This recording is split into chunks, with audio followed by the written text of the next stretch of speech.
Hey everybody, good evening and welcome to another edition of course, College Football After Dark. One of my favorite shows that I get to do here on rotogrinders.com. And normally you're going to have Head Chopper sitting next to me for this show. But you know what? He's a tad bit exhausted since his trip down to the Bahamas for the big baseball championship by DraftKings. So who better to bring in than the one and only STL Cardinals 84? Hey, Cards, thanks for pinch hitting for Chopper tonight. No problem. I'll try to impart some knowledge on the people. I probably can't compare to Chop in any respects, but I try to hold my own in college football, so we'll see what we can give them. I'm pretty much just as excited as you are with the start of college football season. So let's not get this wrong, Dan. This is your favorite. This is your favorite. You got to admit it. Yeah, this is definitely my favorite show. Although, you know, the season not off to a tremendous start, to say the very least. Mike Davis not really doing much. Kenny Hill doing everything, and not a good start when you kind of fade A&M across the board here today. But you know what?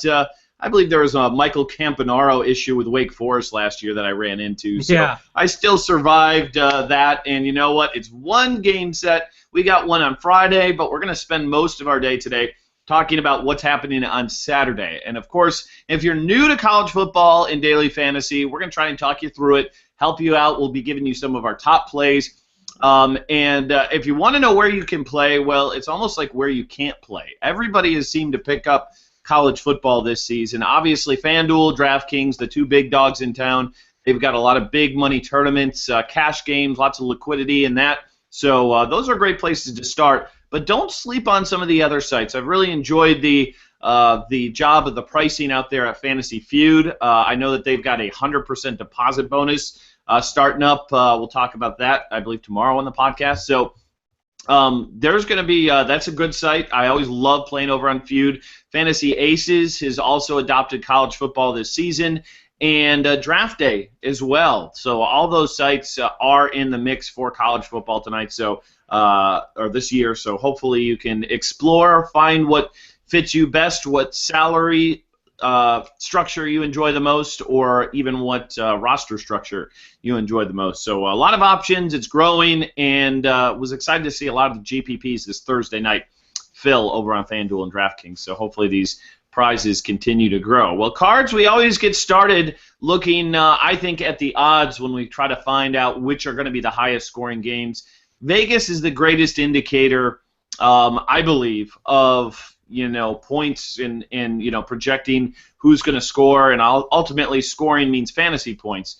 And there's a few matchups that stand out. Now Baylor SMU, I think do they play on Sunday? Is that right? It's a Sunday game. Yeah, so they're not going to be in most game sets, so we're not going to talk about that one. UAB is on Friday. Colorado State, Colorado is on Friday. It seems like the actual the highest number that we have for a Saturday event is going to be Florida State against Oklahoma State at 63 points, and you got Florida State favored by about 17, so they're projected at about 40. Ohio State and Navy, I'm sure we're going to talk a lot about the players in that game. You've got that at 63 with Ohio State projected to score about 40 points. The game, though, I'm really intrigued about is California and Northwestern. You look at these teams last year, Cards, and they really lit up the scoreboard. The total's at 62. And the one thing that I love, and I know you'll probably agree, is finding the high-totaled games that have a lower point spread. Now, that one's sitting at 10. It's not dramatic. It's not like 2 or 3. But those are the games where you're getting 4 quarters of play out of players, as opposed to, say, maybe Ohio State and Navy, Marshall, Miami, and a lot of these other blowout games where you know that guys are going to be out for a significant amount of time. Yeah, I actually think that spread for Northwestern is a bit heavy. I would have pegged it to be a little bit closer, and actually wouldn't have been surprised to see the total a little bit higher. So it'd be interesting to see how they react with the loss of a couple of their players, injury, transfer, and whatnot. So I do think that's probably the fantasy game of the day when we're just specifically talking about Saturday's games. You mentioned they played a shootout last year with fantasy numbers all around. So I think you're going to see that again. that's probably the game. I don't know if it'll be the most heavily targeted game because those two teams are kind of off the map a little bit compared to your Florida States and Oklahoma States of the world. So I think that's the game to definitely go for, especially in the early slate contests. The Clemson-Georgia game is only 54.5 total, but it's a 7-point spread too, so I think that one could be higher scoring, where you're pretty sure to get 4 quarters of action from all your guys, because that's a big factor this first week of the season. You see a lot of games with 20, 30-point spreads, and even if the total's 70 in those games, if your guys are only playing the first half, that's not helping you a whole lot either.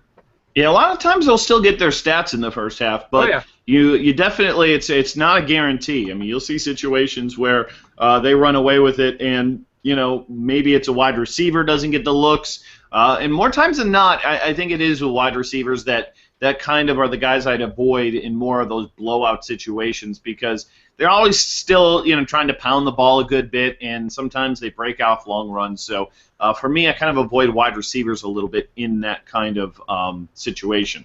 All right, so those are just some of the odds, and again, you can find that information right there in our daily research tab, and I hope you do use it. And if you have not subscribed to our incentives yet, I've got to tell you, I think we've got some of the best minds providing you content.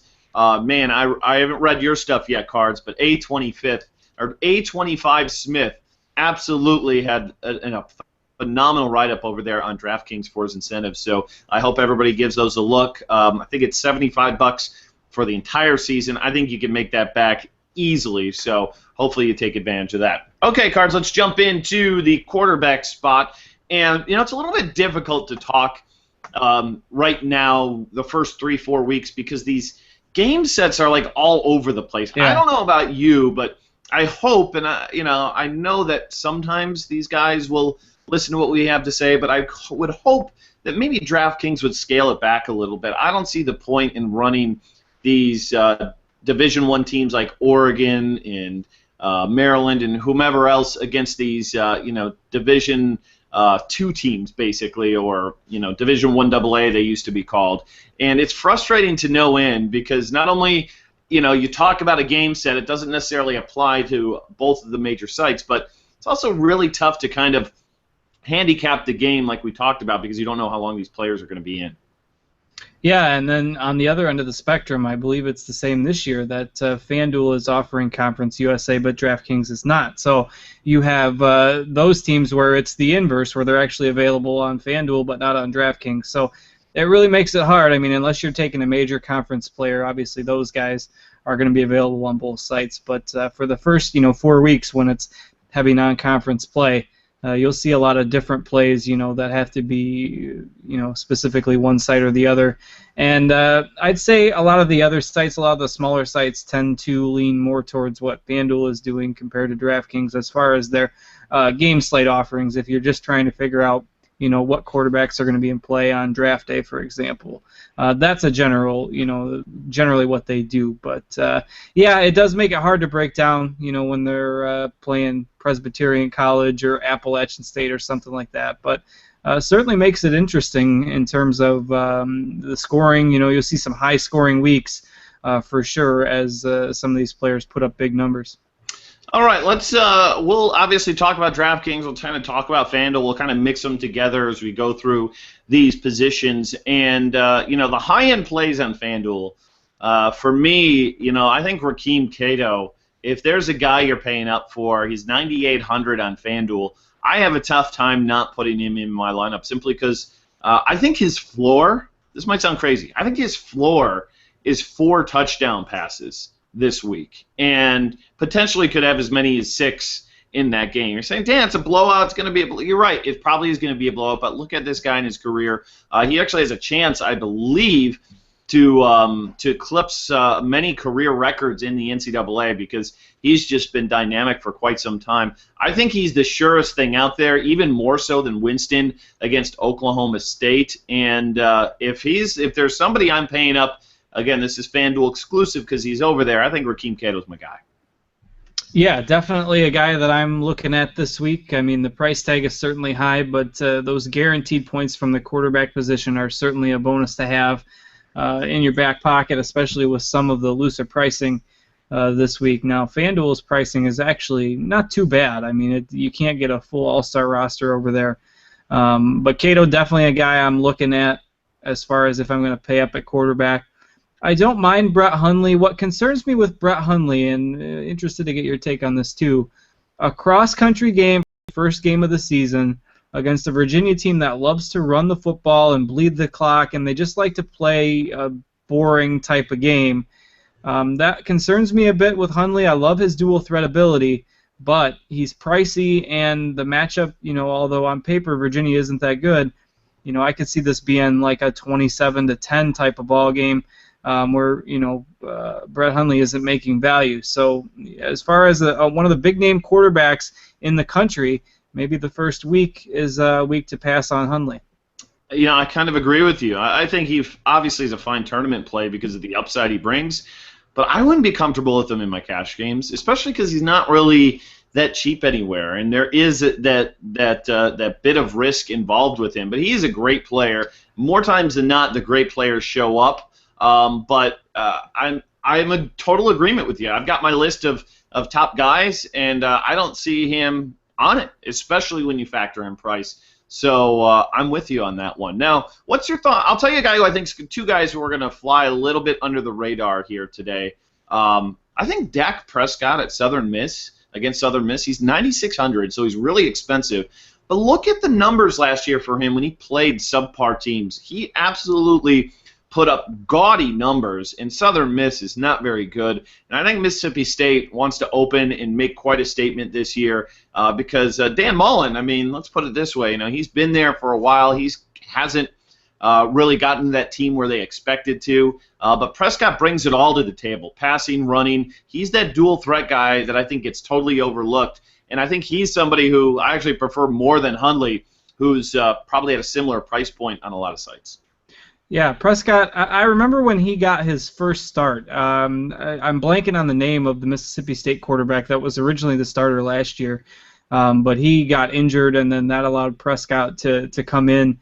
And I remember for a few weeks he was basically just minimum price. And, for those that knew of him and his dual threat ability, he was basically a steal there for a good few weeks.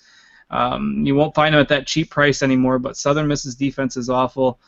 Prescott, a guy who can really make things happen both with his arm and his legs. So, yeah, even though you may not know him and he's not the name like Jameis Winston is in that late slate of games on Saturday, I think Prescott's my top play in that evening slate because there's not a ton of options there. There are some guys to pick from, but I actually think that Prescott has a higher floor than Winston does because Florida State has a lot of weapons. They could score some touchdowns on defense, special teams, and running the football, whereas most of what Mississippi State does revolves around Prescott because he is that dual threat guy. They don't even know who's going to be their main running back. So, yeah, Prescott, definitely my number one option in the late slate. Yeah, I think so too, and I just don't think he's going to be all that popular because of he's not somebody who's been talked about to be a Heisman finalist or anything like that. What's your thoughts on Trevor Knight? He's priced down on some sites. 8,200 on FanDuel isn't particularly a great value on him, but he's somebody who is actually quarterbacking the highest team total, I believe, of the week there for Oklahoma. And remember him carving up Alabama in the bowl game last year? I mean, just looked like he hadn't looked like that all season long. There's two sides to this. He could, obviously it's his job now. He could go out and, repeat what he did last season against Alabama. Or, I mean, if you look at what he did in the spring, it was ugly. That was the Trevor Knight that we saw, when he first kind of got the job. So I think there's some risk in that, but I do think there's some upside, especially if we always talk about pairing quarterbacks and wide receivers. I think the Trevor Knight, or I'll tell you right now, I'll have the Trevor Knight Sterling Shepard combination on some sites out there, simply because I don't think they've got a whole lot else in that receiving core it just seems like if he's going to have a big game, it's going to be Shepard, who also has a big game. So I want to throw that guy out there real quick and get your thoughts on kind of a middle tier option, not quite value play, but not quite, going to eat up a ton of your salary. Yeah, the thing that worries me there is that they're favored by 38. And with the offseason questions that they've had surrounding their running back situation, I think they're really going to work to establish that in this game because they can afford to essentially by the second half treat it as a glorified scrimmage. I think though, I mean, Knight and Shepard could certainly hook up, for a couple long touchdowns or something like that before the game gets out of hand. I think it's a nice tournament combo. I don't know if in cash games I'd roll them both out there. I'd actually probably lean towards Shepard given his price. I don't know. I don't think I'll have Trevor Knight this weekend. It could be the wrong move, but with them favored by almost 40 points, that scares me off of him a bit. Plus, I think there's some other options that have similar upside to Knight. They just don't have a lot of running game too. That's one thing that I definitely did notice. Okay, let's move on to some value out there on FanDuel.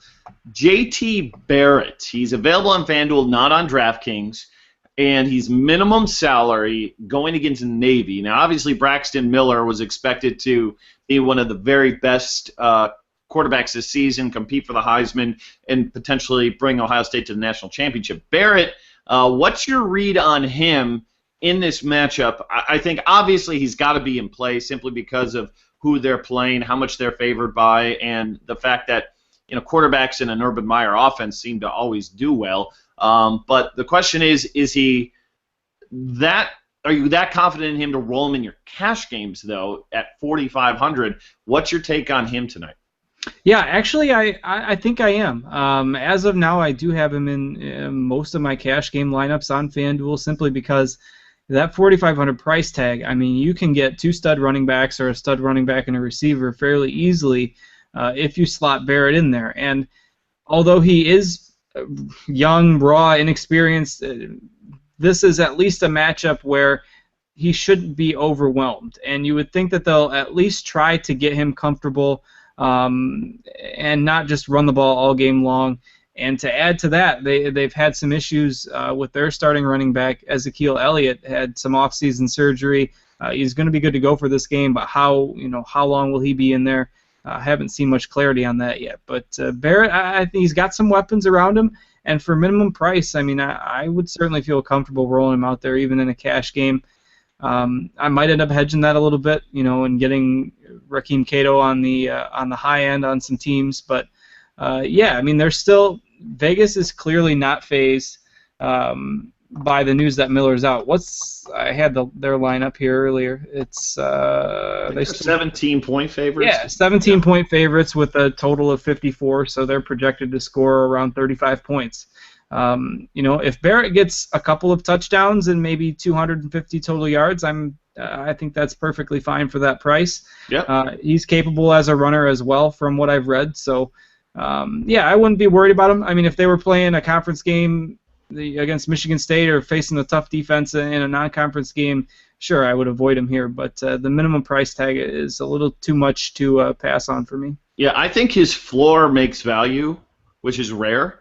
And his ceiling just destroys it. I think he's going to get 2 touchdowns, either running or passing. And if he gets 4 touchdowns, says throws for 3, runs for 1, well, then that just gives you a huge edge. And I don't think that's out of the realm of possibility with him for that cheap price tag. I think he's going to be a popular play, but he's somebody that I'm definitely going to have some exposure to. Okay, I'm going to throw you 3 names. Price pretty close to each other on FanDuel. You got Jared Goff at 6,300, Jeff Driscoll at 5,900 against Idaho, and Trevor Siemian at 5,900 versus Cal. How would you rank those 3 quarterbacks this weekend?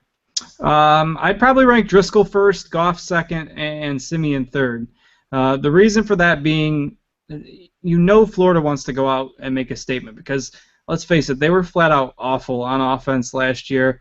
They got rid of their offensive coordinator, brought in a new guy to institute a spread, no-huddle scheme, and Idaho's defense is putrid. I mean, I could see Florida wanting to come out and make a statement, putting up 50 points in this game, and the odds suggest that they expect some points out of the Gators as well. So I really like Driscoll this week. I don't think, when they get into the rough and tumble SEC with some of those defenses, they might struggle a little bit with the system, but Idaho is the perfect opponent to try that out. So I like Driscoll, and he's in that late slate that has, fewer games available, so he would probably be the guy I'd roll with late if I wasn't rostering Dak Prescott or paying that much for him or Jameis Winston. As far as Goff versus Simeon, I've read a lot of stuff about Cal expecting Goff to be a budding superstar this year, and he certainly has talent at his disposal. They have a couple great wide receivers, and we saw what this game did last year. So Cal, they should be behind in this game if the odds hold true, and they love to chuck it. So Northwestern's not afraid to mix it up and go with the ground game a little bit more. I do like Simeon, but I still think with the system that Cal runs, I think Goff has the safer floor in that game. They might have similar upside, but I'd give Goff the edge if I was just deciding between those two quarterbacks. And Simeon, I believe, on DraftKings is really cheap. I think he's like in the 4,400 range. So he's probably a little bit more of a play on that site. And speaking of DraftKings, I'm just going to throw some quick names out so we can move on. A few guys who I love. I think C.J. Brown at 6,500 is a total steal over there. Remember him last year in the beginning of the season, like the first 3 weeks, he averaged like 35 fantasy points over there on DraftKings and just won every single tournament. And against subpar competition, here's a guy who does it with his arm and with his legs. Love him. Armstrong from Nebraska as well at the 6K price tag. Boone from Duke at 5,800. Love those guys. And even maybe Waters as well at 6,500. On the high end, Shane Carden from East Carolina. Again, your average kind of square player isn't going to know about him, but check him out. The guy absolutely is a great quarterback, has one of the best wide receivers to throw to. And a name that, if you're playing on some of the other sites, not FanDuel and DraftKings necessarily, he's priced okay over there. But I've noticed either on Draft Day or Fantasy Feud or Fantasy Aces, Davis Webb is ridiculously cheap on some places. And you and I know best. Kingsbury's just gonna chuck it around. I mean, he doesn't care to run the football. And I think it's like 4 touchdowns guaranteed for Davis Webb this week. So he's somebody I want to throw out there. Yeah, I'll add a couple names to that. Don't disagree with any of those. Specifically on DraftKings, if you're those small school matchups against the bigger schools, I like Devin Gardner and Matty Mock. Don't sleep on Matty Mock this year. A guy that's got a year of starting, or at least some starting experience under his belt. I expect him to run a little bit more this year and be the leader of that Missouri team, so I like him. And I think it could be, this is a name that a lot of you will recognize whether you've played daily fantasy college football before or not. Everett Golson against Rice. I think he could be more than serviceable the first week, and he's not too expensive either. He just played for the national championship 2 years ago, so absolutely could be somebody to look at in a pretty one-sided game, we suspect. All right, we'll move on to running backs again. We'll get to your questions at the end of the show today because we've got TVs going, we've got notes in front of us, so it's hard for us to kind of keep up with the chat. So we'll definitely hit those up at the end of the show. At running back, it seems like you got like 4 guys, at least on FanDuel, that are pretty high-priced, all over 9K. And Melvin Gordon, Todd Gurley, TJ Yeldon, and Amir Abdullah. Now, I think most weeks Melvin Gordon is going to be your top play out there. I love him. This matchup versus LSU really scares a lot of people away. And I'm not necessarily sure that it should. Now, I know the price tag is expensive on FanDuel, but let's face it, if you roster Barrett at 4,500, you can get next to anything you want across the board. And that includes Melvin Gordon. So I think he's going to be under-owned this week, and I still think he goes off against a LSU defense, which, if you look at what they did last year against some good running backs, they didn't really shut him down at all. So I think he's just going to get a ton of work and will be under-owned. Gurley, love him. Yeldon, tough situation there with Derrick Henry behind him, and Amir Abdullah in a real blowout situation. But how imperative is it, say you're playing on FanDuel, to get exposure to those guys? Or do you think there's enough value below it where you can get away with it? I think you need one. I don't think you need two. But one of these guys, or probably two of the three guys, are probably going to go off. Abdullah's in a great situation. I think I like Gurley better than some people do, and everyone likes him. I think Clemson's defense, their improvement on defense is being overhyped a little bit in some places.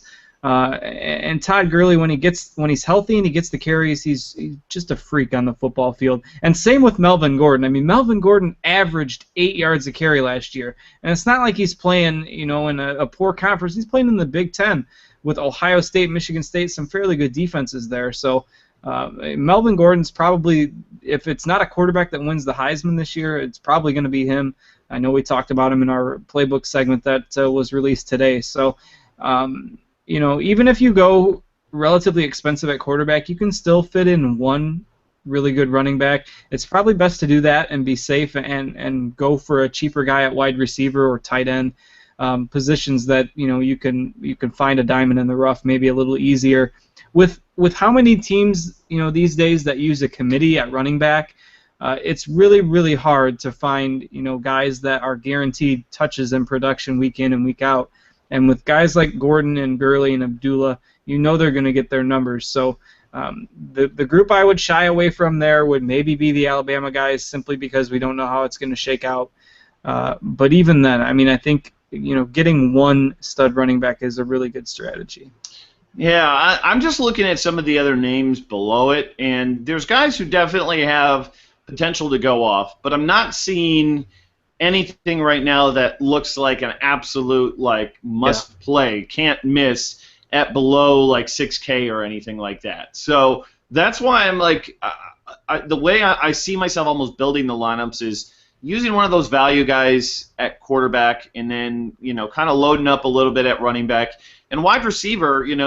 There's definitely some value to be had. I mean.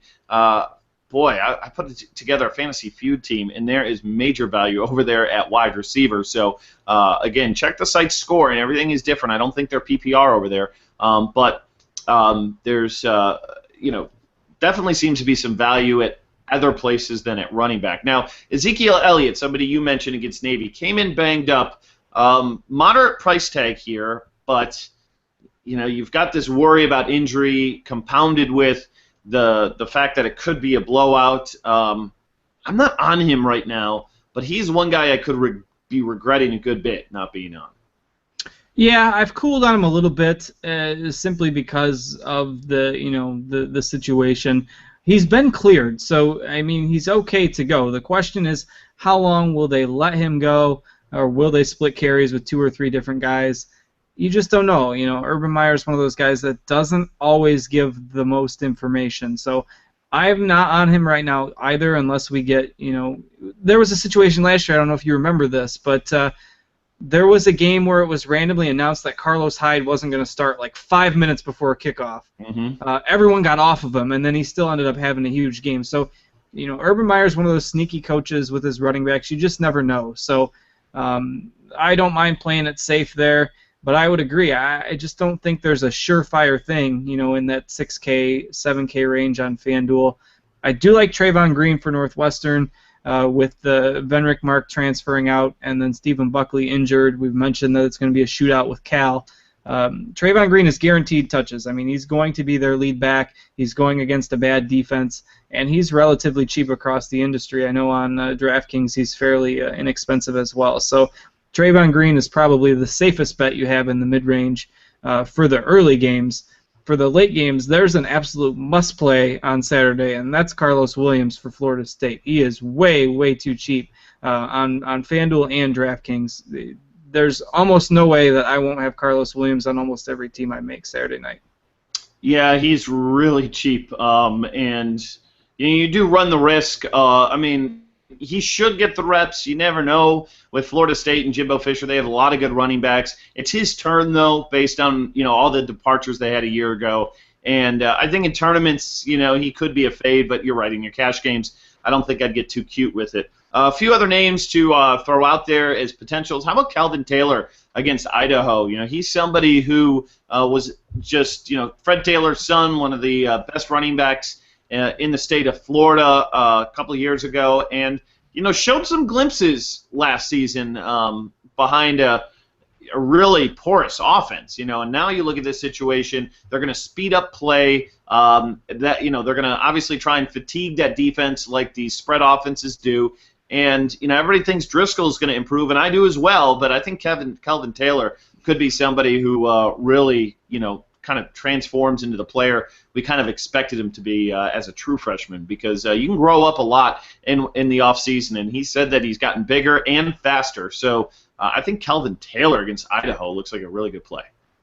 Yeah, Kelvin Taylor was the only bright spot for Florida's offense late last year. He really held his own despite the fact that they really couldn't do much else.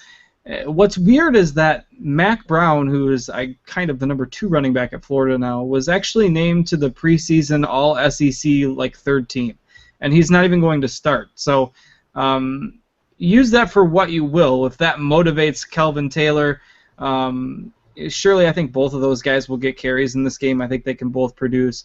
But if you can find Taylor at a discount, I think he's a really solid play. Okay, a few other names.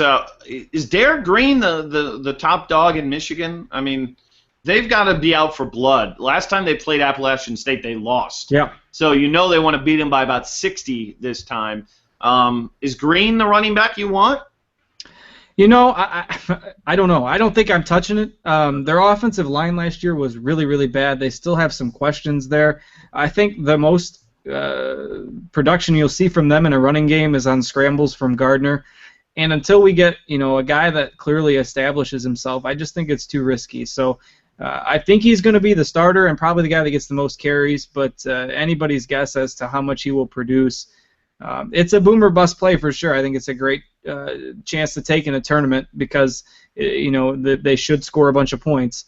And if he can get it going, and gets more reps, and the offensive line plays well, and certainly they should play at least relatively well against Appalachian State. But yeah, that they're out for blood in this game, even though most of these guys weren't around when Michigan lost to Appalachian State. There were rumors that they put Daddy on their schedule this year for Appalachian State coming in.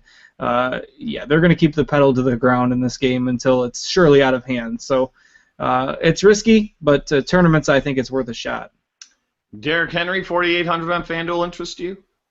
Yeah, the same thing. I'd probably reserve it for tournaments. Alabama has no idea what they're doing at quarterback, so whoever it is running it, they're probably going to run it 40 times. They might, both Henry and Yeldon might get 20 carries each. So interests me, along with I've seen a lot of press on a guy named Miles Willis for Boston College. Boston College loves to run the football. Andre Williams is gone to the NFL, so this Willis kid appears to be the next coming at Boston College as their workhorse back. And what about Javorius Allen? Is he a guy? He's $5K on DraftKings. That's a bit cheap for a guy who was a stud last year when he played. Trey Madden is out this week, so a definite boost to Javorius Allen against Fresno. Yeah, more of a DraftKings play. 8,100 on FanDuel seems too much.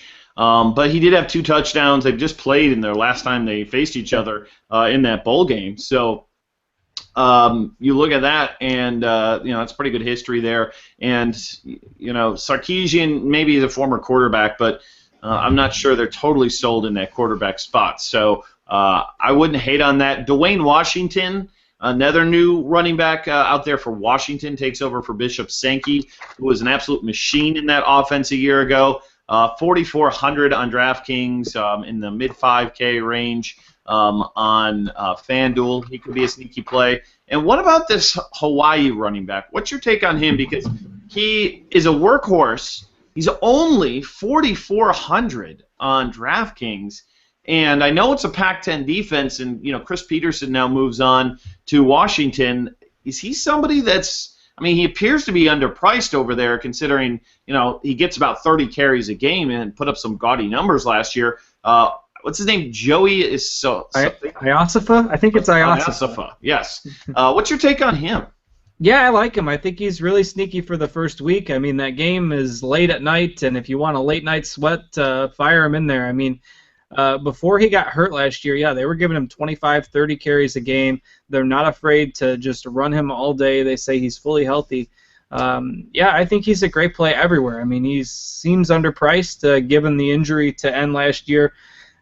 It's probably what the algorithms are factoring in there. So I don't think he will be very highly owned at all, other than people that pick up on some stuff that we write and stuff that we talk about in these shows. I haven't seen a whole lot of press on him, so that makes a perfect option as a guy that's kind of under the radar, sneaky play for the night games. Anybody else that we haven't touched on that you want to talk about? You touching the Texas backfield at all against North Texas with the four-headed monster that they had last year? At least one guy is gone. They dismissed, was it Bergeron they dismissed? Yes. From the team. Looks like Malcolm Brown's the lead guy there. He'd probably be the guy I'd look to first for Texas. Yeah, I'm with you too. Brown gets more of the goal line work out of the two. Gray, he was just a stud out there in high school. I think he just broke every Texas record, which, let's face it, pretty good numbers. One last name, Torian Falston, another guy running back for Notre Dame. It's kind of a jumbled backfield there, but if you want to take a shot in the tournament, he could be a guy to look at. All right, wide receiver. This position can make you or break you. And for me, we talked about how much we like Rakeem Cato. And doesn't a Rakeem Cato, Tommy Schuler combo just, equal 2 touchdowns? It equals dollars. Every week. I mean, these guys are so in sync from playing together for so long. Schuler is not glamorous. He's a slot receiver. He's not going to get you 60-yard touchdowns, but he is golden on a PPR site because he just racks up the catches. I mean, back-to-back years with 100 receptions, and I mean, let's face it, where he's available, he's the safest play you're going to get at wide receiver because he's going to catch 10 balls, he's going to get 100 yards. He doesn't get as many touchdowns playing out of the slot, but he more than makes up for it with the consistent production. And he's been known to be a target in the red zone on crossing patterns too. It's not like he's not catching any touchdowns, but very much like a Wes Welker type of receiver. Yeah, absolutely. He is someone that, if you're playing Cato, I think you're foolish not to put him on because he should just put up big numbers alongside him. Miami of Ohio is horrendous. But other names out there, Rashad Green, I think is somebody that I really like. I mean, here's a big difference, too, between FanDuel and DraftKings. FanDuel, there's not a whole lot of, big-name guys that I like, and then I go over to DraftKings, and there's a handful of big-name guys that I like. So a big difference here between those two sites. But Green, he's obviously the number one guy. Kenny Shaw's not there. Kelvin Benjamin not there any longer. So I think Rashad Green, who, at times last year, really had a good rapport with Jameis Winston, but I expect him to obviously, be positioned pretty well. Oklahoma State lost their top cornerback last year, Gilbert, to the NFL, so I don't expect them to be nearly as good against the pass. So Rashad Green, for me, looks like a great play on FanDuel. My favorite play, I already mentioned him earlier today on FanDuel, is Sterling Shepard at 5,700. I think I'm going to have him on a majority of my lineups because I think he's probably about 1,500 underpriced. I think he should be in the 7K range, and he's only 5,700. So I love him. What's your take on Amari Cooper? Here's a guy who all season last year pretty much stunk. The final 2 games of the year put up the huge gaudy numbers that we were looking for all season long. He's kind of moderately priced on some sites. He's actually really cheap on some others. I think Draft Day and Fantasy Feud, he is, practically a value play on those sites. Does he have the season that we kind of expected him to have last year, or are you worried about the new quarterback there in Coker/Sims, whomever takes that job? And, this matchup versus West Virginia, they should do well in this one, but I want to get your take on Cooper because I'm kind of on the fence. Yeah, as of now, I'm not on him at all. I mean, I could see, at least on the major sites, I could see playing him where he's priced like a value guy. But with that new quarterback situation and how much they're going to run the football, especially if they get ahead in that game, your ceiling isn't very high on him in this game, I don't think. And the floor, we saw the floor. We saw the floor when he burned us all 9 weeks last year with 2 catches for 25 yards. and we all kept going back to the well, until finally we had enough, and then he puts up the big games after everyone was off of him. So I don't think this week. I'm not comfortable with it, and maybe it's a situation where he's burned me one too many times that I'm holding a grudge, that I shouldn't be. But with a new quarterback, I mean, if he couldn't do it last year with a 4-year guy under center and A.J. McCarron, what's to say he's going to have good rapport with whoever starts the first game out of the chute? So only as a value play. I'm not sniffing him on FanDuel or DraftKings at all. I'm just running for the hills. There's other guys out there around that same price tag. He could score a couple touchdowns, but I just don't think they're going to throw the ball enough to make him worth the risk. Yeah, again, I think you hit it on the head. On those sites where he's really cheap, it's worth the risk because that can really allow you to get Gurley and Gordon together and some other top plays. But you're right. I think FanDuel and DraftKings probably more of a stay away. Okay, who do you like better? Nelson Aguilar for USC or Chris Harper for California?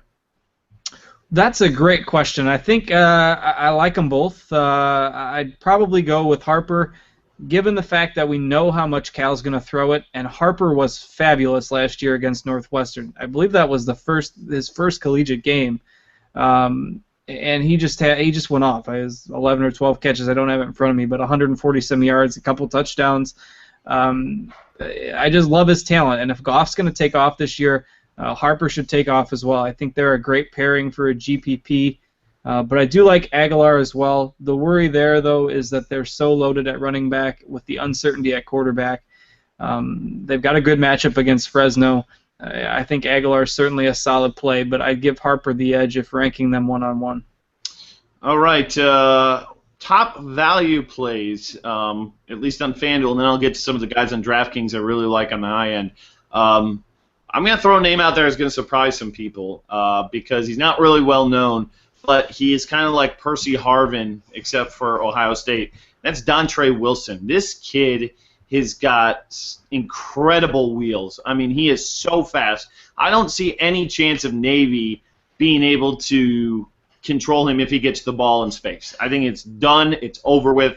The question is, how many times is that going to happen in this game? At 4,700, I think he's a sneaky pair up with J.T. Barrett in tournaments. I don't think I'd put him in my cash games. I don't think you need to. But if you wanted to say, hey, I'm going to take two min-salary guys from the same team, I think Barrett and Wilson could be kind of sneaky. I don't think a lot of people have them. And let's face it, we talk about the upside you get in doing that. If you did that, you could get every high-end running back and pretty much wide receiver you wanted with those min-salary guys. So I can go out on a limb and say Dontre Wilson has a pretty good game for Ohio State. Yeah, I like that play. I'll throw another one out there if you want a lower-end guy. Clemson lost Sammy Watkins, and Sammy Watkins was everything to that offense. They've got to try to replace him. They've lost their starting running back for the season. And they're going to need to score some points against Georgia. I expect them to try to throw a little bit. So Mike Williams is getting, the rap as the number one wide receiver out there at Clemson this year. I believe he's, close to min salary on FanDuel, relatively cheap on DraftKings as well. So Mike Williams would be one of my picks if you want somebody on the lower end. And another guy like Kenny Bell on Nebraska 5,400 on FanDuel. Now over on DraftKings, there's a couple of guys. There's three guys I really like. They're all expensive, and it's a good thing it's a soft cap over on DK, so I can fit them all in. Jamison Crowder, Tyler Boyd, and Justin Hardy. I think those three guys are kind of far and away the best receivers on the weekend based on their matchup, their success they had last year. Everything, I think, matches up for those guys to have, at least a touchdown, potentially multiples. It's just a matter of if you can find enough value around, and I think you might be able to over there in DK this weekend.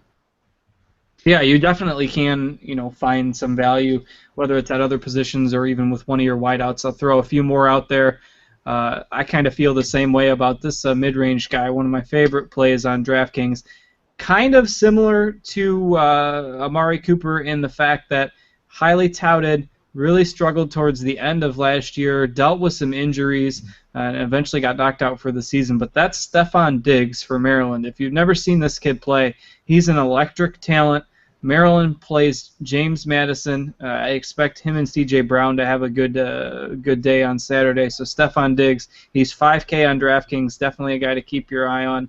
And Corey Davis for Western Michigan, a guy that not a lot of people know about.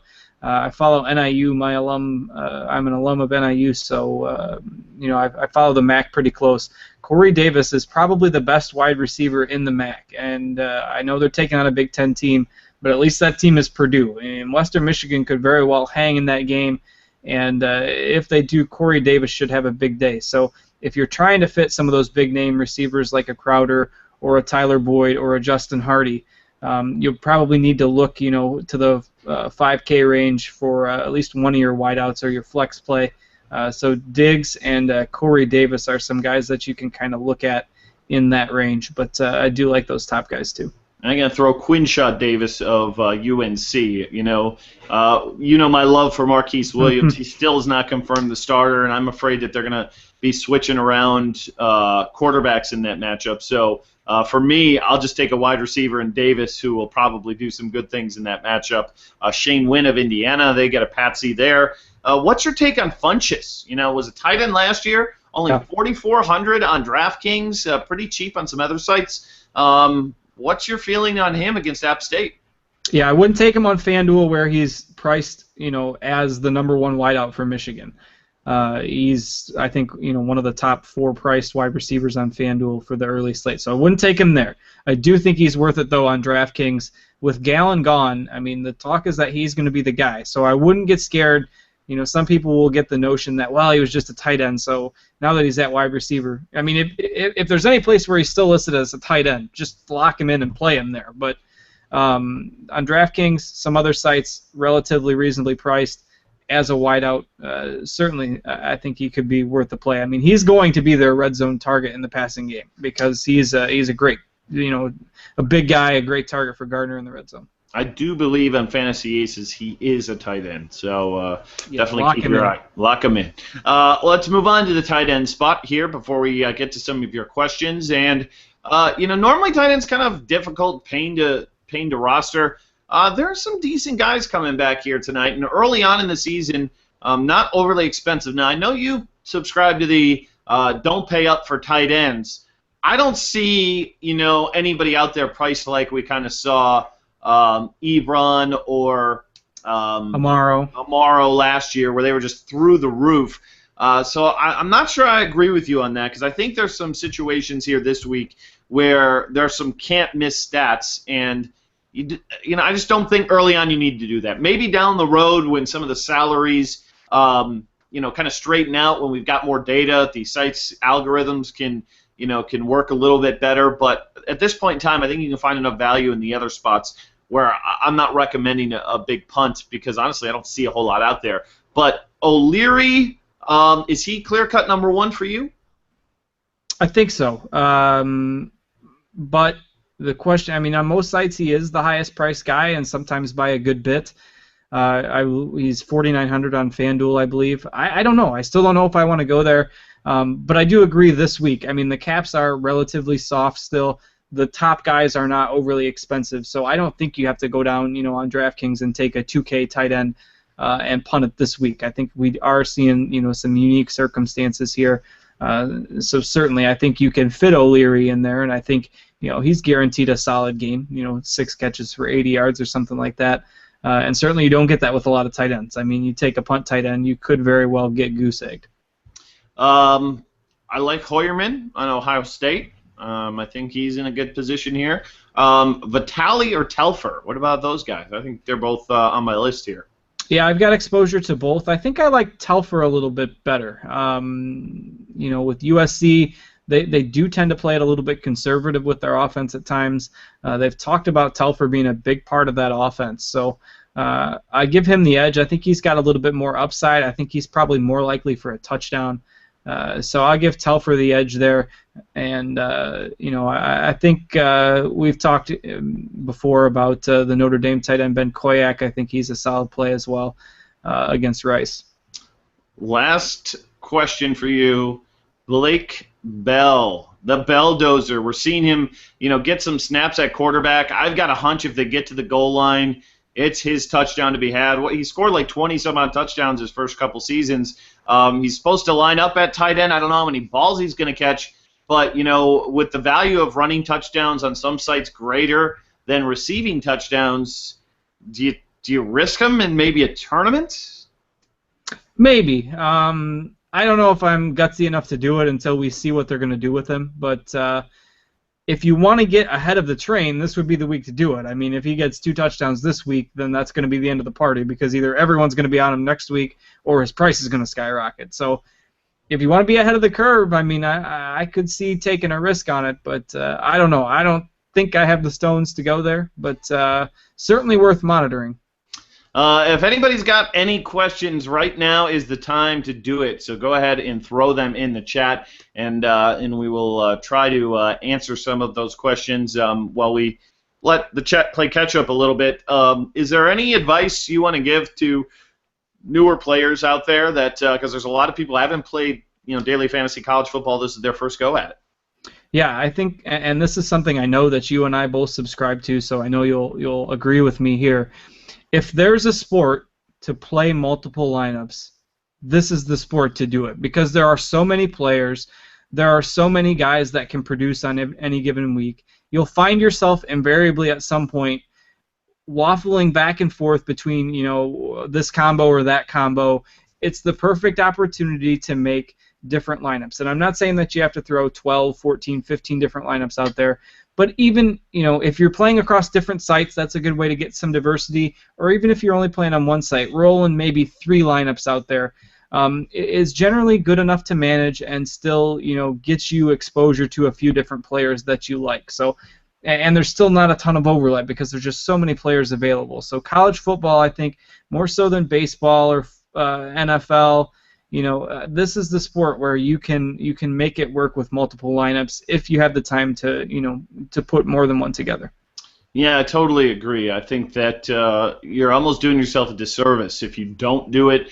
I know lots of people, lots of sharp players in particular, like to just roll one lineup on a site for their cash games, and I won't do it. I just can't have, especially with the fluky nature of injuries. And more importantly, not having knowledge of things like that and blowouts, there's a lot more variance than people think. And if you put, college is a sport where really points just come at a crazy, crazy pace. If you don't kind of give yourself options there, you can have a really, really bad week if one thing doesn't break right.